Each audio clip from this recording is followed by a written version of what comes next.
Hi, this is Tim O'Brien, and you're listening to Bluegrass Jam Along, the podcast for anyone and everyone who loves bluegrass.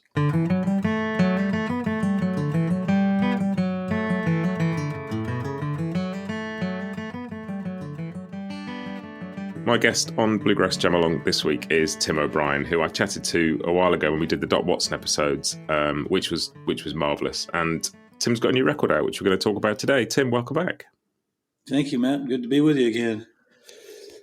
Congratulations, first off, on a great record. I've been listening to it for a couple of weeks now and absolutely loving it. Oh, thanks, man. I appreciate it. I'm real happy with the songs and excited to get out and play this music for people. I've already started, but yeah, it's always you make something and you want to show it to everybody, and it's so exciting that way. You see how it goes, but it's been going well already. Great, and I saw the first sort of couple of tracks drop via social media and stuff, and the first was Little Lamb, and the second was Bear, and I thought, here we go, it's a record full of songs about animals, and there's a fair few songs about animals on there, but it's not entirely that, is it? Yeah. And I believe Bear was sort of the first track that it all started coming together around. I guess that's true. I think I wrote the anchor before all that, but maybe it was 3 or 4 months before that. But yeah, I got into it right around the start of 2022. I was writing Bear, and it was almost done for a couple months, and then I finally came up. I was having one. It's funny. Like there's a line in there about I'd rather drink muddy water and sleep in a hollow log. I was trying to work something else in there, and it just was unsuccessful. And when I hit on that, I went, "Oh, perfect! I'd rather drink muddy water, and sleep in a hollow log." Is a perfect way to use the old traditional lines. And it's a really interesting song because I sort of read a couple of things about it that you'd said, but before I'd read that, I'd listened to it and sort of had an entirely overlapping but different picture in my head of what it's about. And it's just I've listened to it since, and you can sort of read it in lots of ways. It's really interesting. But the sort of the main gist from what you were talking about that I read was about the bear is like an animal who feels like the world's left him behind slightly, and he feels slightly like the world's moved on and he hasn't, and still feels like he's should be relevant and should be listened to and should be there. And right. And I think that's a fascinating thing in the modern world, because as the world gets divided and divisive, like internationally, politically, personally, whatever, I think a big part of that is that people feel a bit left behind and people are angry. No, it's really true. This is the whole success of Donald Trump was he appealed to people who felt left behind for the last 40 years in the United States. And I suppose the people that voted for Brexit maybe had some of the similar ideas. If you think about the Taliban, I feel for them. Their way of life is antiquated and going away, but they're holding on as long as they can. And they just don't want to give up, and I don't blame them in some ways. And Vladimir Putin's got his story that he tells, and if he believes it, I can understand he believes it. I don't look. Most of the world doesn't look at it that way, but there he is.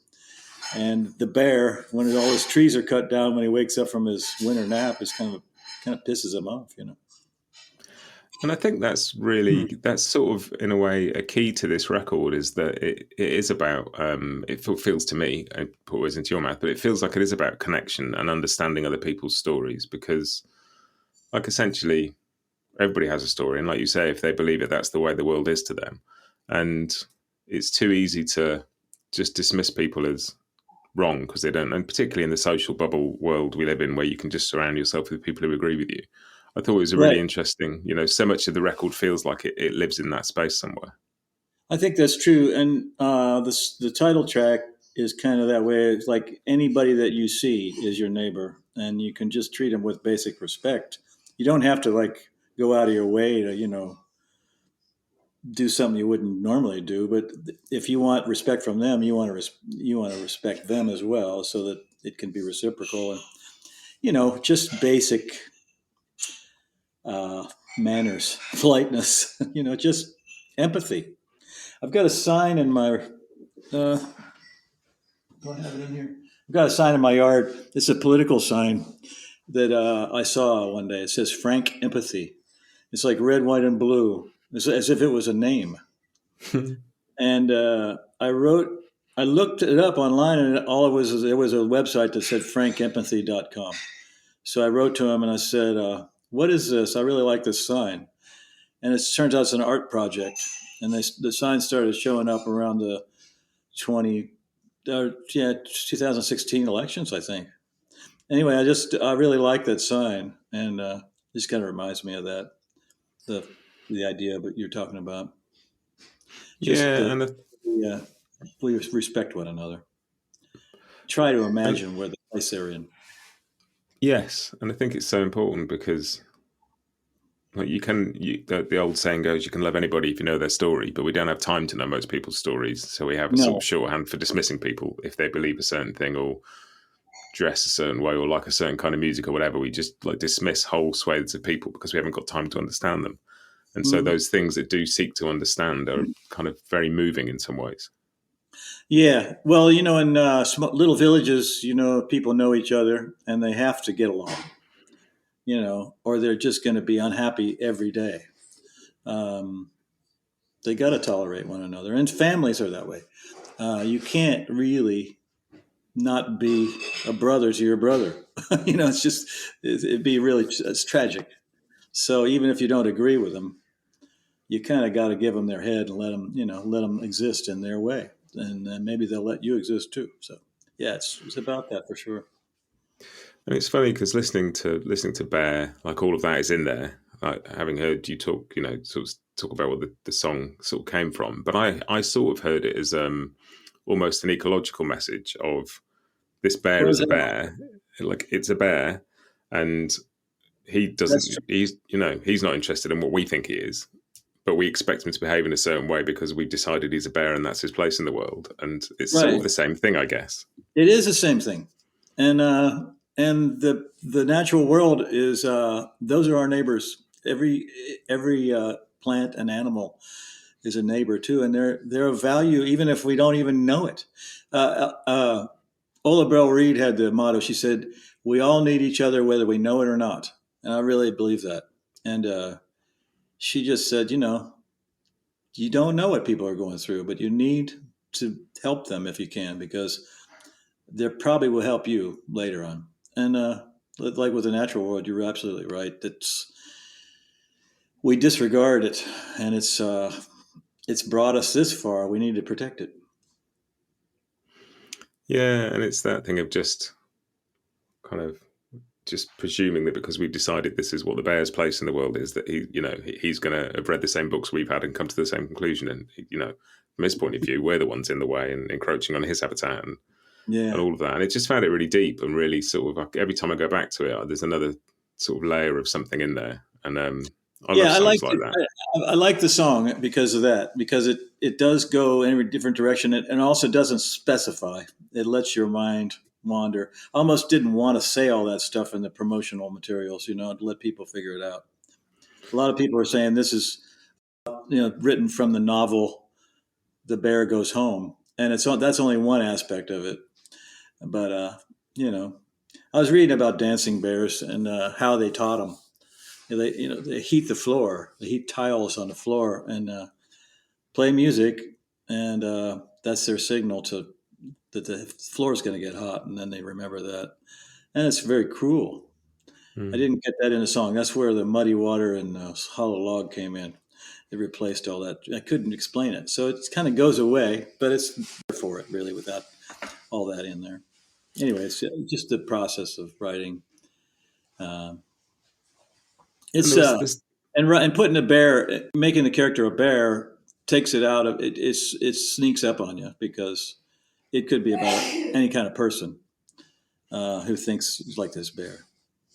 well, I was going to ask So, about this later, but there's a thing from that I read from when He Walked On came out, and this is a quote from something you said at the time. When you sing something, it kind of sneaks in. And the music is a powerful medium.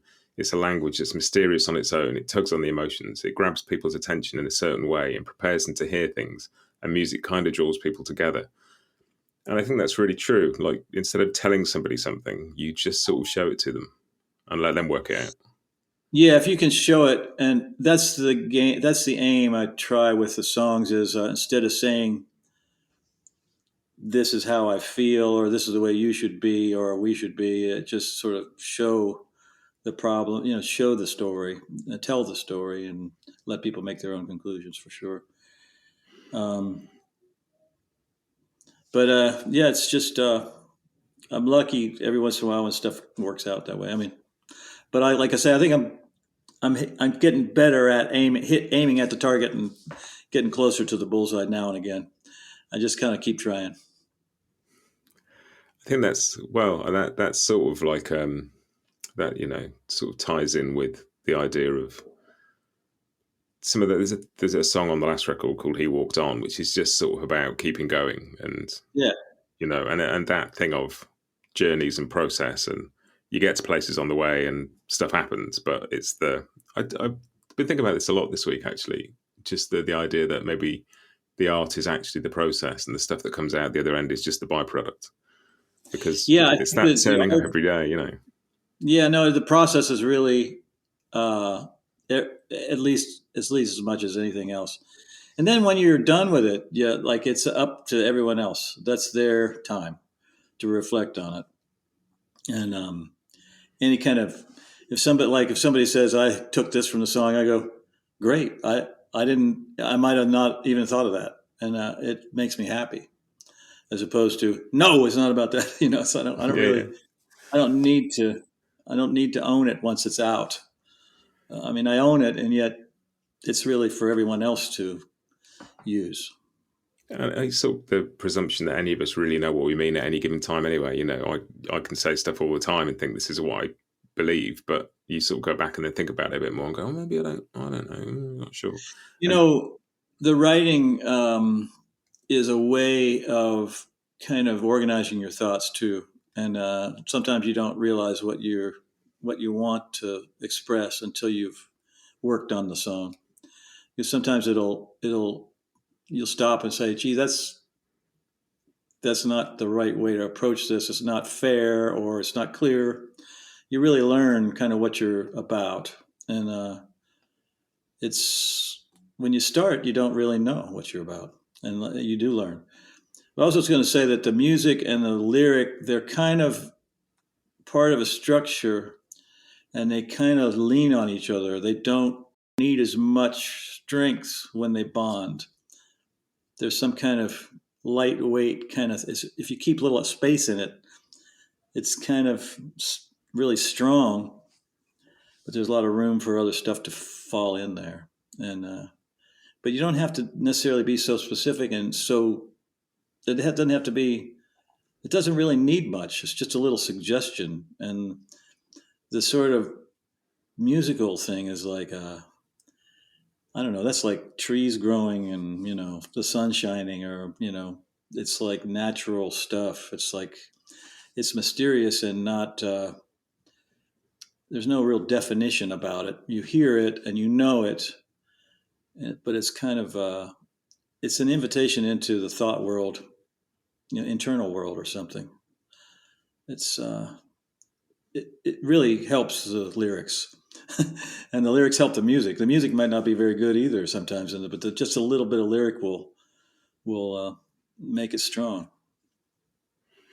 yeah, It's that's very true, actually. I sort of hadn't thought about it in those terms, but just like it constantly amazes me how many tunes I hear in a major key with three or four chords and the same notes, and but people are still writing tunes that are entirely memorable, and often it's the words that make the tune memorable in a weird way, yes, or the tune that yeah, makes the words memorable. Or yeah. I the last month or so, so I'm doing a thing that I've been wanting to do for a long time. Is the songwriter Tom Paxton? They're making a bluegrass. Uh, Tom Paxton's songs done with bluegrass arrangements, and Tom and I always wanted to write together, so we've written three songs and we recorded one of them. And I haven't asked him this because once we do it by Zoom, and once we start, it's like all business, and within an hour we have most of a song, if not all of it. And he's such a master and so experienced at it. And I kind of wonder why he wants to do all that. but it's what he does, and I think he really believes in the communication, the possibilities of it. Even though he may not be alive when he hears this stuff, when it comes out, rather, he may hear it after he's dead. I don't know, but you know what I mean. He just is driven to create, and it excites him to get something good. And maybe that's, as you get older, that's more important than almost anything, is that you leave something behind. I don't know. I just wanted to throw that out just because I think I have to ask him his intention of, what it is that makes him write songs that way. He's a brilliant guy at writing topical songs if you have a political thing or something. But we wrote a real straight up, kind of almost like a real gospel song called "You Took Me In," and it's great. It's great to see him excited, and it makes me excited that he likes the song. So we got something good. That's cool. Trust the So I was guy. going to, well, I was sort of leads in a little bit to something I was going to chat to you about, because it feels like this record, Cup of Sugar, and the last record, He Walked On, they sort of feel quite connected to me as I listen to them together. And it feels like, and obviously, He Walked On was, sort of centered around like social justice, I guess is the phrase. But a lot of the songs had those themes and the time the record was written and released. And it Yeah, feels like Cup of Sugar is very much like a response to that record almost. It feels like it's slightly more hopeful and slightly more, it's been through the mill of those songs and kind of got its head up a yeah. little bit. I think that's right. I think there's a relief in getting through the pandemic, but also those times are so heavy. They're still heavy, but we need a little break from it. We need, and I think that that Cup of Sugar is a good title because it's here's all this bitterness that we have. Here's a little something to temper it with. There's still a little bit of social justice in here, but it's whimsical. I hope. And yeah, the saddest song really is the one that Jan and I wrote, called "He Can't" or "She Can't, He Won't," and the rest of the stuff is mostly kind of whimsical. I mean, the bear is pissed off, but most of the songs are pretty whimsical. It's interesting. There's some pretty sort of like heavy themes, but held quite lightly and not Yeah. sort of, they're not wielded like a club. They're Well, that's good news. they leave room for you to sort of think it. And I'd love that kind of songwriting, and I think it often happens with a sort of song that has a story from somebody else's perspective in it. Steve Earle does Yeah. those so Yeah. well, but just sort of goes, "Here's somebody. It's not my story. Here's a story." Yeah. And just go and live over there for 5 minutes and see how it makes you feel, and then come back again. Yeah. Yeah. The story about the dog, this dog that inherited all this money, that was really a crack up to me. And but it was like so obvious that there was a song there, especially when I read that the dog's name was Lulu, and I just went, oh, there's Ralph Stanley has Shout Lulu, or Lulu Shot, or whatever he calls it. It's like a banjo tune that he learned from his mother. Now I don't know what that song's about really, but a few of the lyrics made it into there. How many nickels does it take to make little Lulu's body shake? That's right from Ralph Stanley singing it.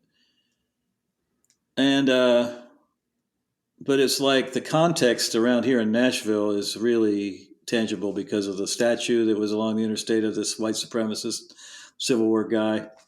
And right in my neighborhood is the guy who made the sculpture. He was this lawyer, white supremacist lawyer that defended the assassin of Martin Luther King. And when he died, I found out he lived in my neighborhood. And I asked my barber. He said, "Oh, that guy used to come in here all the time and get his haircut. Nice guy." So it's like I just like the fact that it's just right in front of me, and I can relate to where the guy lived and where he'd walked.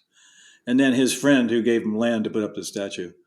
And then the dog who knows nothing about it really, except that give me a treat. And oh, now I need to pee.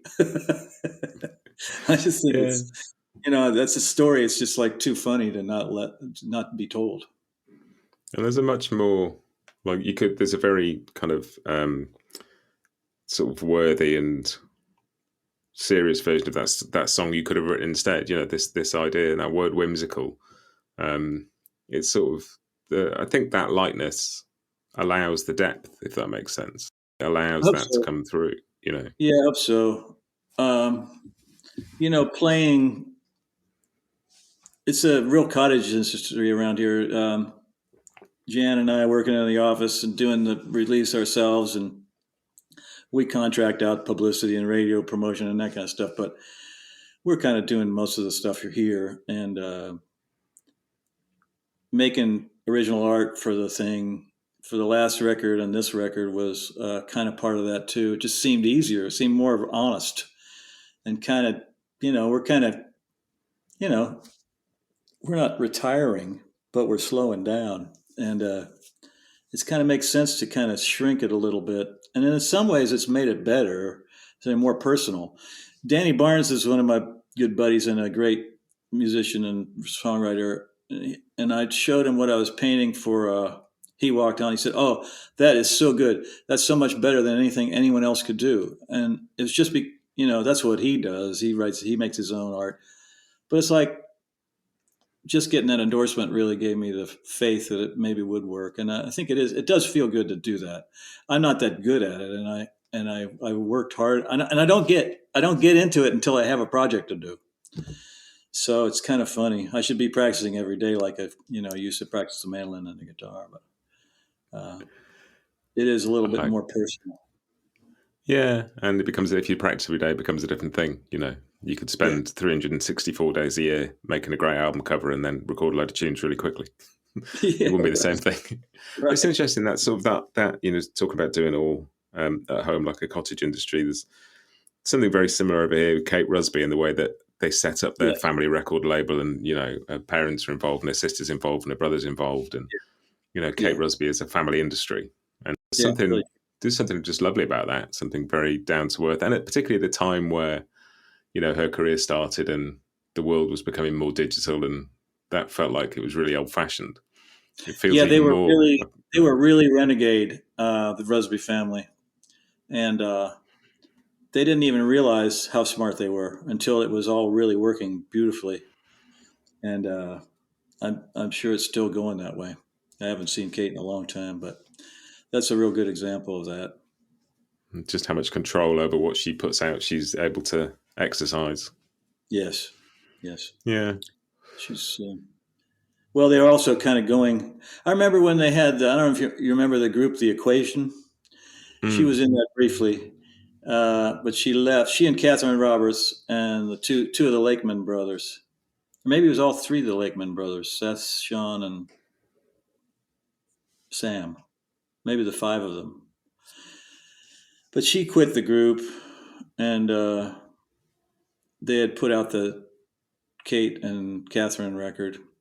And, they got this cover with the two beautiful young women, with bare shoulders, and that's you just see their skin from here up, and you go, "Wow, what's this?" And then you listen to it, and it's like really old style folk music, and it's like it's really brilliant, a brilliant hook.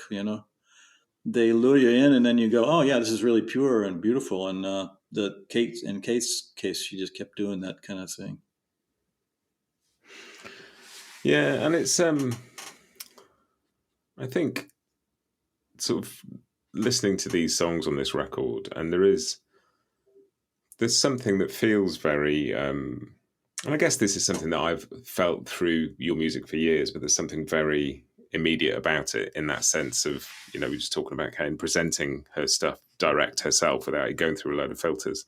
And I've always sort of felt that about your delivery, both vocally and instrumentally, that it's just like kind of, I mean, unadorned is maybe not the right word for it, but and we talked about this with the Doc Watson stuff a while ago, but just it's a very direct, very immediate Hmm.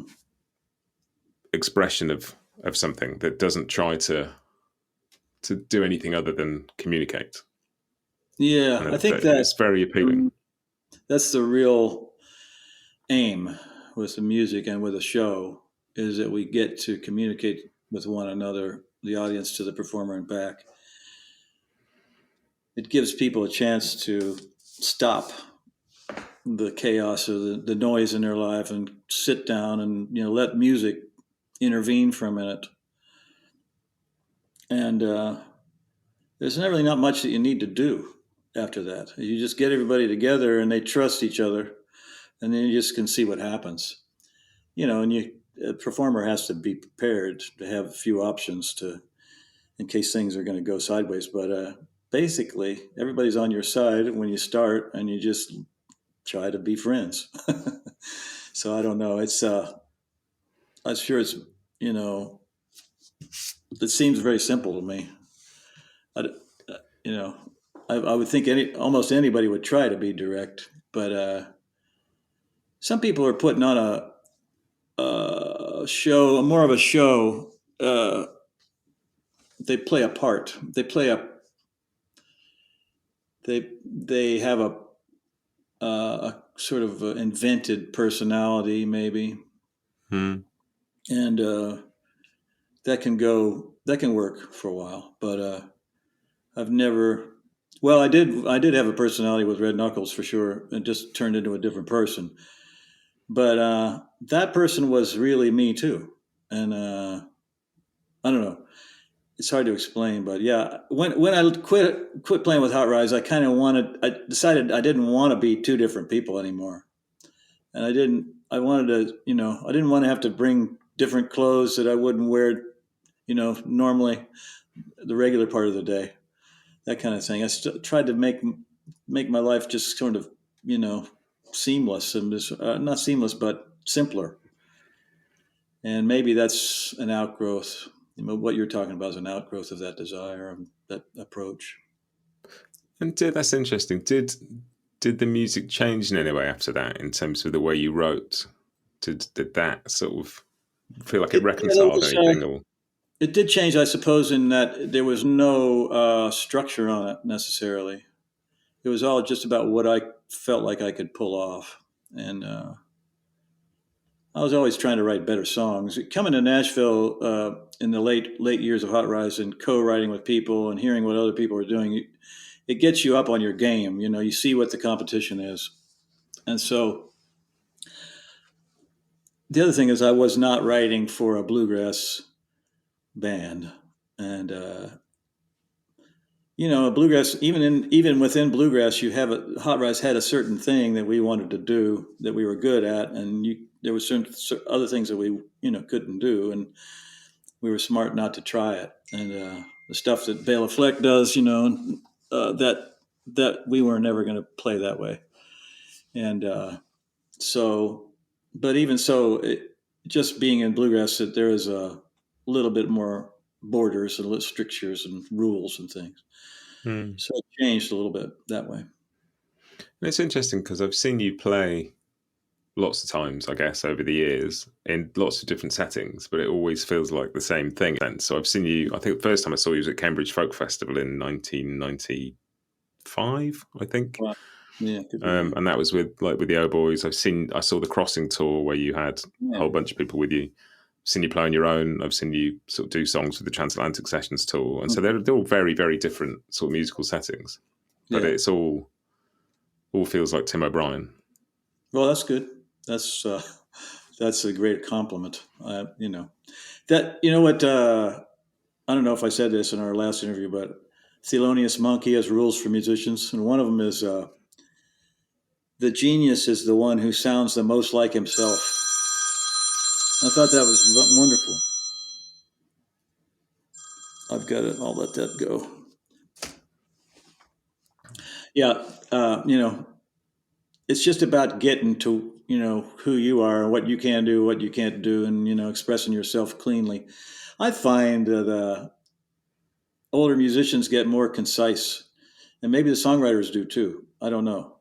Um, David Grisman, if you listen to his music, uh, the early quintet, recordings, and then you listen to more recent ones, he still plays the same way, and you can still tell it's David Grisman, but he's trimmed away a lot of unnecessary stuff. It's because he's older; it's harder to do all that stuff, but also he knows he doesn't need it. You know, you kind of get down to the real essence of things, and then it's much easier to just go at it. you can get the job done with fewer swings of the hammer. Mm. Yeah, and sort of talking about those like variety musical settings that I've seen you in, they're just listening to this record as well. There's such a sort of breadth of instrumentation on it, and some of it is, there's like the Horses Run, which is pretty much straight up bluegrass. But there's stuff with Yeah, Hammond organ, there's stuff with pedal steel, there's some great fiddle playing on the record. There's each track is its own little sort of sonic world in a way, yeah, and I love that about it. It sort of takes you on a little journey. yeah. Good. Yeah, I like that. I mean, one of my uh, troubles, or a downside to that eclecticism, is people don't they feel it's jarring, but I try to make it somehow flow. I hope it's not too jarring. I think I'm better at it than I used to be. So I don't know, but I also the audience is kind of used to it now. The ones that have been following, they're kind of used to this, and they like the same Yeah, kind. I mean, most of the people that I know like country music. They like bluegrass. They like blues. They like the real things, the real roots forms, and it's not as much of a problem. And I hear that stuff, and I hear jazz and Bill Monroe, and I hear rock and roll and Bill Monroe, and all that. So it's just a matter of accentuating this and that. And the keyboard thing is, I love it. I love playing with that guy, Mike Rojas. He's just fantastic, just really sympathetic. He's so good that you don't have to give him any direction. He just and all the players are that way. They just know what you're after, and that's the thing. If you know what you're doing and you can put it together. I always try to get the songs to where I can play them in pretty good rhythmic the same tempo, keep the tempo, and get the right key, and to where I really know the lyrics. Whereas it's kind of like muscle memory. You get enough of that so that you're presenting something that everybody can fold in around. Whereas if you're learning it as you go, uh, there's less for them to understand. So yeah. that's the That's the pre-production, getting comfortable with the songs.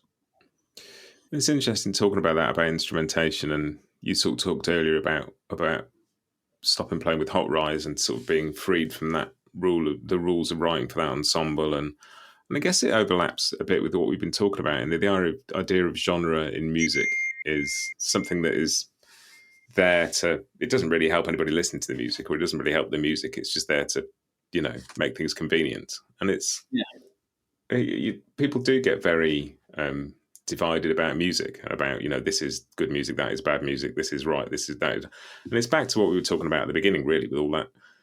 Politics is the same. If somebody votes a certain way, I feel entirely justified in dismissing everything they think, even though probably 90% of what they think is the same as what I think, and 99% of their DNA is the same as my DNA, and yeah, like probably 85% of our DNA is the same as the bear's DNA, and we look for yeah, differences rather than similarities.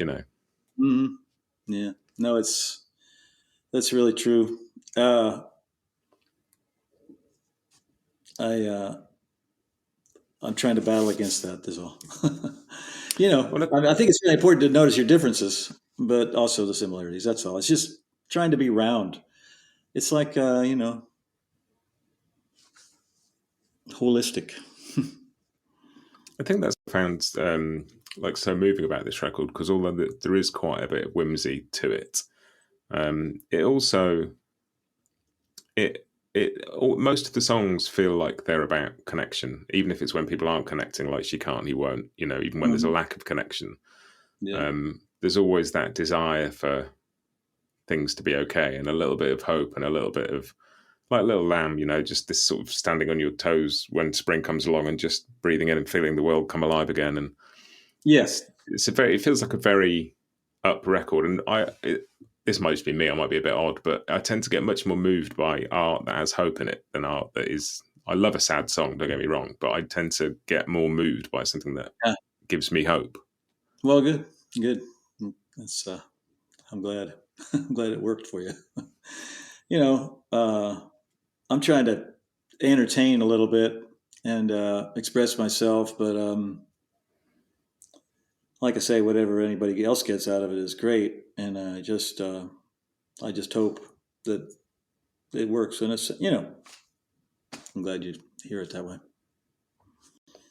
No, it's really cool, and it feels, said before, that it's a bit of a companion piece to "He Walked On," which was a slightly different record. But there's this song "He Walked On," which is sort of just about how bad things are, just keeping going, and you put one foot in front of the other, and you keep. And as I listened to it, it reminded me very much of "Walk Beside Me" from Real Time, the record you did with Daryl Scott, about putting one foot in front of the other. Like it's You there's don't know a where sort you're going, but you'll get there, and it's the same yeah. feeling that the guy that's a grave digger, in that one song, pays a lot better too. He's been through enough of it to realize, hey, whatever happens, we're still alive. I woke up today. Actually, Daryl and I went. We were playing at a festival, and we were going to the airport on Sunday morning, and there was this guy frying oysters in this little restaurant there in the airport. And I asked him how he's doing. How am I doing? I'm doing great. I woke up today. That's the attitude. Whatever else happens, we're alive and we're taking nourishment.